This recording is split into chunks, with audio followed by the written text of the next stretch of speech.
আমাদের এই ভিডিওর আলোচনার বিষয় হলো দ্বাদশ শ্রেণীর থার্ড সেমিস্টারের যে সংস্কৃত, সেই সংস্কৃতের যে সাহিত্যের ইতিহাস, সেই সাহিত্যের ইতিহাসের পুরাণ সম্পর্কিত বিস্তারিত আলোচনা। এবং এই ভিডিওর শেষে থাকছে পুরাণ সম্পর্কিত সেই গুরুত্বপূর্ণ এমসিকিউ আকারের সেই প্রশ্ন এবং উত্তর, যেগুলো আমাদের ফাইনাল পরীক্ষার জন্য খুবই গুরুত্বপূর্ণ। পুরাণ কি এই বিষয়ে জানতে গেলে আমাদেরকে বুঝতে হবে সনাতন ধর্মে বা হিন্দু ধর্মের মূল গ্রন্থ এবং অন্যান্য গ্রন্থসমূহকে।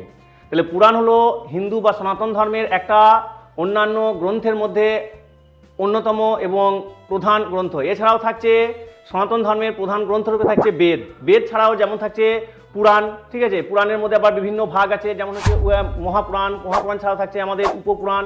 এরকম পুরাণ কি, পুরাণের বিভাগ, পুরাণের সম্পর্কে বিস্তারিত আজকে আমরা জানবো এই ভিডিওর মাধ্যমে। তাহলে আমাদের আলোচনা হলো পুরাণ। তাহলে এই পুরাণের লেখককে, পুরাণের লেখক হচ্ছেন মহর্ষি কৃষ্ণ দ্বৈপায়ন বা বেদ ব্যাস।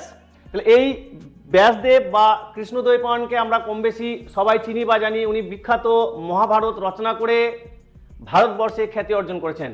তাহলে আমাদের পুরো পুরাণ পড়ার প্রয়োজনে যেটুকু আমাদের সিলেবাস আছে, সেই সিলেবাসের অন্তর্ভুক্ত বিষয়গুলোকে আলোচনা করব। আর যদি তোমরা জানতে চাও বেদ কি, বেদের বিভাগ কি, বেদের অংশ কি, তাহলে তোমরা অবশ্যই এই ভিডিওটা দেখো, যার লিঙ্ক ডেসক্রিপশনে দেওয়া আছে। আর ভিডিও যদি তোমাদের ভালো লেগে থাকে তাহলে অবশ্যই ভিডিওতে একটি লাইক দিও। আর এইরকম শিক্ষণীয় ভিডিও পেতে এই আইএসপি তুফান খাদিম চ্যানেলকে সাবস্ক্রাইব করে রাখো। তাহলে আজকে আমাদের আলোচনার বিষয় হলো পুরাণ সম্পর্কে বিস্তারিত আলোচনা। দেখো, তাহলে পুরাণ হলো হিন্দু ধর্মের প্রাচীন ধর্মগ্রন্থসমূহের একটি গুরুত্বপূর্ণ বিভাগ, যেখানে সৃষ্টি, দেবদেবী, ঋষিমণি, রাজবংশ, ধর্মনীতি, তীর্থ, উপাসনা, নৈতিক শিক্ষা এবং নানা পৌরাণিক কাহিনী বর্ণিত হয়েছে। সহজ কথায় বা সহজ ভাষায় পুরাণ মানে হলো প্রাচীন কাহিনী বা ভিত্তিক ধর্মগ্রন্থ, যার মাধ্যমে সাধারণ মানুষকে ধর্মনীতি ও আধ্যাত্মিক শিক্ষা দেওয়া হয়ে থাকে। তাহলে আমরা কি জানতে পারলাম? পুরাণ হলো প্রাচীন কাহিনী, অর্থাৎ এক কথায় বলা যায় কিংবদন্তি। তৎকালীন সময়ে প্রচলিত মানুষদের দ্বারা যে কথোপকথন, সেই কথোপকথন বা গল্প কাহিনীগুলো যে গ্রন্থের মধ্যে লিপিবদ্ধ আছে, সেইটাই হচ্ছে পুরাণ। আর হিন্দু শাস্ত্রে বা সনাতন শাস্ত্রে এই পুরাণে বর্ণিত আছে 33 কোটি দেবদেবীর উল্লেখ। এরপর আমরা আলোচনা করব পুরাণ শব্দের অর্থ কি, পুরাণের 5টা লক্ষণ কি কি এবং পুরাণের উদ্দেশ্য কি। তাহলে পুরাণ শব্দের অর্থ হলো, পুরাণ শব্দটি সংস্কৃত পুরা ধাতু থেকে এসেছে, যার অর্থ হলো পুরনো বা প্রাচীন, অর্থাৎ যা প্রাচীন কাহিনী বা প্রাচীন জ্ঞান বহন করে তাই হলো পুরাণ। পুরাণের পঞ্চলক্ষণ কি কি থাকছে না, স্বর্গ, প্রতিস্বর্গ, বংশ, মন্বন্তর এবং বংশানুচরিত। স্বর্গ বলতে কি বোঝাচ্ছে না, জগতের আদি সৃষ্টি।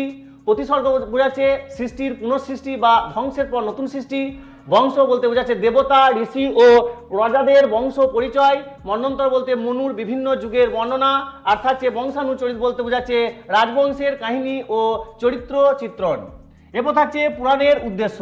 পুরাণের উদ্দেশ্য কি না, ধর্মশিক্ষার সহজ মাধ্যম, নৈতিক শিক্ষার উৎস, ভক্তির প্রসারের পথ, দেবদেবীর মাহাত্ম্য প্রচারের গ্রন্থ। এছাড়া কি থাকছে না, লোক সংস্কৃতি ও ঐতিহ্যের ধারণা। তাহলে এই ছিল পুরাণ শব্দের অর্থ, পুরাণের পঞ্চ লক্ষণ এবং পুরাণের উদ্দেশ্য।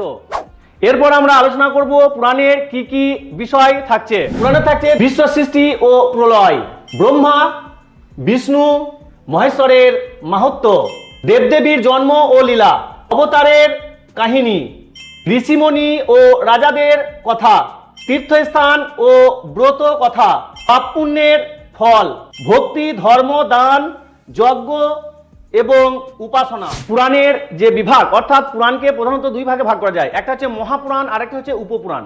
মহাপুরাণের সংখ্যা হচ্ছে 18টা এবং উপপুরাণের সংখ্যা হচ্ছে 18টা। তাহলে আমরা স্ক্রিনে দেখে নেব সেই 18টি মহাপুরাণ এবং 18টি উপপুরাণকে।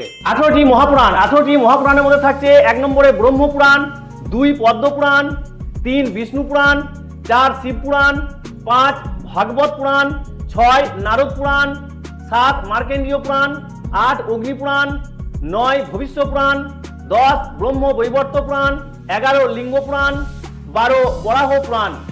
13 নম্বর থাকছে স্কন্দ পুরাণ, 14 নম্বরে থাকছে বামন পুরাণ, 15 নম্বরে থাকছে কুর্ম পুরাণ, 16 নম্বরে থাকছে মৎস্য পুরাণ, 17 নম্বরে থাকছে গরুড় পুরাণ এবং 18 নম্বরে থাকছে ব্রহ্মাণ্ড পুরাণ। মহাপুরাণ ছাড়াও আরো কিছু উপপুরাণ আছে, এগুলো ধর্মীয় ও পৌরাণিক সমৃদ্ধ, তবে মহাপুরাণের মতো এতটি গুরুত্বপূর্ণ নয়। 18টি উপপুরাণের মধ্যে 1 নম্বরে থাকছে আদ্যা পুরাণ,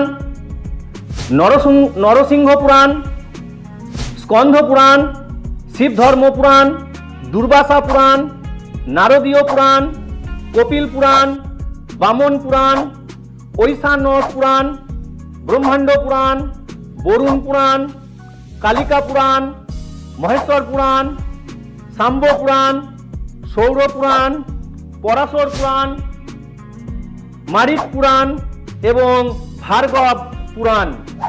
এগুলো ছাড়াও পুরাণে আরও বিভিন্ন বিষয় নিয়ে বিস্তারিত আলোচনা হয়ে থাকে। তাই আমাদের দ্বাদশ শ্রেণীর 3rd সেমিস্টারের সিলেবাস অনুযায়ী পুরাণের যতটুকু বিষয় প্রয়োজন ছিল সেটুকুই আপাতত আলোচনা করা হলো।